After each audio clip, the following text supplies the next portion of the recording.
फतेहपुर सीकरी उत्तर भारत में उत्तर प्रदेश राज्य के आगरा जिले में स्थित है। इसे सिटी ऑफ विक्ट्री के नाम से भी जाना जाता है। फतेहपुर सीकरी एक यूनेस्को वर्ल्ड हेरिटेज साइट है। इसे मुगल सम्राट अकबर ने 1571 से लेकर 1573 के बीच मुगल साम्राज्य की राजधानी बनाया था।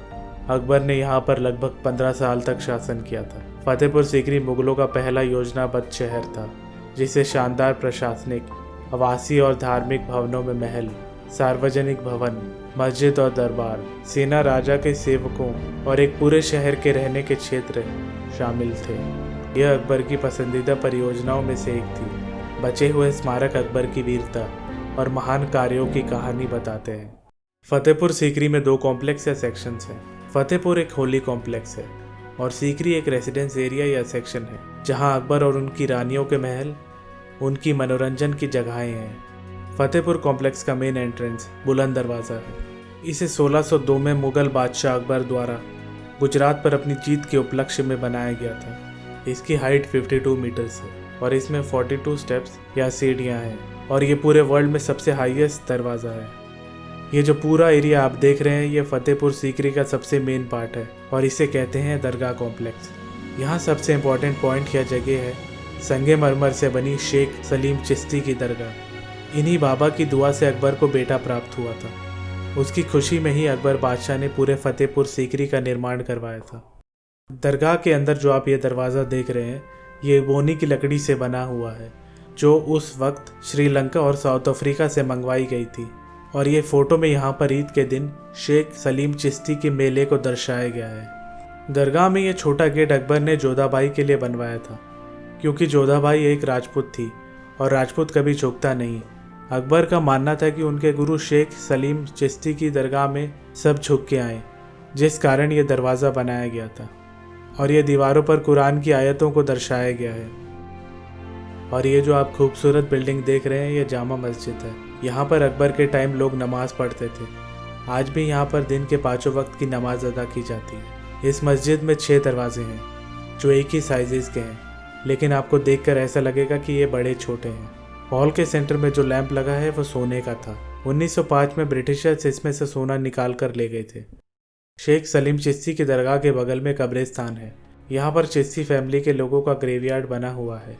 बाहर जो आप कब्र देख रहे हैं वो चिश्ती फैमिली के मेल्स की है और इसके अंदर जो सारी कब्रें हैं वो फीमेल्स की हैं, क्योंकि इस्लामिक कल्चर के अनुसार लेडीज़ को पर्दे में रहना होता था, इसलिए उस वक्त पर्दे में ही बरीड किया जाता था।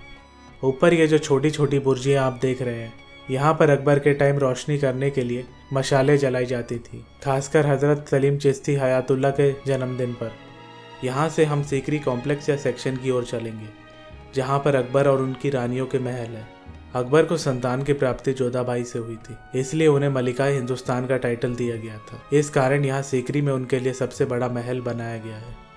महल के बगल में ये जो हट आप देख रहे हैं, ये ट्रांसजेंडर या किन्नरों का निवास स्थान था, जो जोधाबाई के बॉडीगार्ड के रूप में कार्य करते थे। ये महल राजस्थानी आर्किटेक्चर को दर्शाता है। महल में एंट्री करते ही जो आप पहला रूम देखेंगे, वो उस समय का वेटिंग रूम था। राइट वाला रूम दासियों के लिए होता था। रानी जोधाबाई का महल फतेहपुर सीकरी में सबसे बड़ा है। ये जो राइट साइड में आप देख रहे हैं वो है समर पैलेस, और इसी के सामने या पैरेलल है winter palace. Winter palace south की डायरेक्शन में है। समर पैलेस के ऊपर का मटेरियल ठंडा है और इसके पीछे की दीवारें नहीं है। दीवारों की जगह यहाँ पर तकरीबन 6.5 फीट की लैटिस जाली है और ये बताया जाता है कि उस समय इसके पीछे एक झील हुआ करती थी, जहाँ से ठंडी हवाएं आती थी। एकदम सामने वाला कक्ष जोधाबाई का मंदिर था पूजा करने के लिए।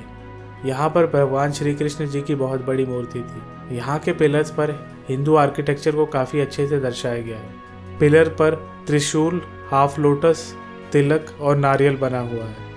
यहाँ पर और भगवान की प्रतिमाएं भी थी।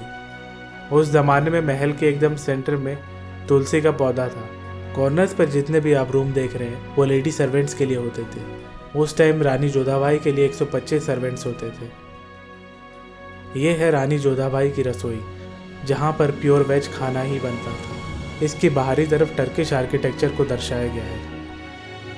अब हम आगे की ओर चलेंगे। ये सामने जो आप देख रहे हैं वो अनूप तालाब है, जिसमें बीच के प्लेटफॉर्म में बैठकर तानसेन गाया करते थे। ये कहा जाता है कि तानसेन के मल्हार राग से वर्षा या बारिश शुरू हो जाती थी। और दीपक राख से दिए जल उठते थे। अकबर ने अनूप तालाब या तालाब का निर्माण स्विमिंग के लिए किया था, लेकिन इसका मेन यूज तानसेन की आवाज पर इको प्राप्त करने के लिए हुआ। पीछे बालकनी से रानियां बैठकर संगीत सुनती थी और अकबर अपने महल से आनंद लेते थे। अनूप तालाब या तालाब के सामने अकबर का महल था, जिसमें ऊपर वाला हिस्सा सर्दी और नीचे वाला हिस्सा गर्मी के लिए था। तालाब से ठंडी हवा महल में जाती थी। ये राजा अकबर का समर बेड था, जहाँ पर वो सोते थे, और ये पत्थर से बना हुआ है। इसमें चढ़ने की सीढ़ियाँ अब टूट चुकी हैं। इस बेडरूम में 3 रास्ते बने हुए हैं, जहाँ से हिंदू, मुस्लिम और क्रिश्चियन रानियाँ अकबर के बेडरूम में आती थीं। यह डोर से मुस्लिम रानी रुकैया बेगम, यहाँ से हिंदू रानी जोधाबाई और यहाँ से क्रिश्चियन रानी मरियम आती थी। ये उस समय का डाइनिंग एरिया था। उस टाइम यहाँ पर बुफे सिस्टम होता था। ये सामने जो आपको महल दिख रहा है वो अकबर की मुस्लिम रानी रुकैया बेगम का था। इस महल में केवल एक ही कक्ष है, लेकिन यहाँ पर काफ़ी सुंदर नक्काशियाँ और कार्विंग वर्क किया गया है। सामने जो आप गार्डन देख रहे हैं वो दीवाने आम है, जहाँ राजा लोगों की शिकायतें सुनते और उनका समाधान करते थे। यहाँ पर उस वक्त चमेली या जैस्मिन के फूल लगे होते थे। सेंटर में दीवाने खास है, जो पार्लियामेंट हाउस या कॉन्फ्रेंस हॉल है, जहाँ राजा अपने 9 मंत्रियों के साथ मीटिंग करते थे। बाहर से यह 2 मंजिला लगता है, लेकिन इसके अंदर सिर्फ एक ही मंजिल है। इसमें राजा अकबर सेंटर में लोटस थ्रोन पर बैठते थे और चारों कोनों में उनके वजीर बैठते थे।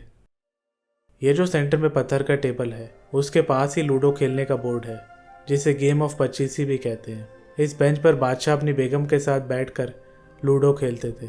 फर्क बस इतना था कि यहाँ डिफरेंट ड्रेसेस में रियल लोग खड़े होते थे। दीवाने खास के बगल में स्थित है खजाना महल या ट्रेजरी हाउस। इसमें 3 कमरे हैं जो 3 रानियों के लिए थे, और हर कमरे के कॉर्नर पर यहाँ पत्थर के बॉक्सेस हैं। यहाँ सोने चांदी के सिक्के रखे जाते थे। रानियाँ यहाँ पर अपनी ज्वेलरी रखती थी। इसी जगह पर उस वक्त सोने चांदी के सिक्के और ज्वेलरी रखी जाती थी। ये सामने जो बिल्डिंग है वो पंचमहल है, क्योंकि इसमें 5 मंजिल है। पंचमहल मुगल सम्राट अकबर द्वारा बनवाया गया था, जिसका मुख्य रूप से रानियों और दरबार की अन्य महिलाओं द्वारा मनोरंजन और आनंद महल के रूप में उपयोग किया जाता था। इसके ग्राउंड फ्लोर में 84 पिलर्स हैं, जो पूरी संरचना को सहारा देते हैं। जैसे ही कोई पंचमहल पर चढ़ता है, मंडपों का आकार छोटा हो जाता है और ऊपरी मंजिल को सहारा देने वाले पिलर्स की संख्या कम हो जाती है। पहली मंजिल पर 56 पिलर्स, दूसरी मंजिल पर 20, तीसरी मंजिल पर 12 और चौथी मंजिल पर 4 पिलर्स हैं। यहाँ पर अकबर के 9 रत्नों में से एक बीरबल का महल भी है। अकबर ने बीरबल को उनकी तीव्र बुद्धि के लिए सम्मानित किया था और ये महल उन्हें इनाम में दिया था। बीरबल का घर जोधाबाई के महल के उत्तर पश्चिम कोने पर स्थित है। इसमें खुले द्वार के साथ 4 कमरे जुड़े हैं। ये मुगल कालीन प्रसिद्ध महलों में से एक है, जो मुगल और पर्शियन निर्माण कला का एक खूबसूरत नमूना है। इसका ढांचा और डबल डोम वाली छत इसे खास आकर्षण देते हैं, क्योंकि इसी के कारण ये महल गर्मियों में भी ठंडा रहता है। तो ये था भव्य फतेहपुर सीकरी का टूर। वीडियो अच्छा लगा है तो लाइक और शेयर करें, और हाँ, अगर अभी तक आपने मेरे चैनल को सब्सक्राइब नहीं करा है तो प्लीज़ सब्सक्राइब करें। वीडियो देखने के लिए धन्यवाद।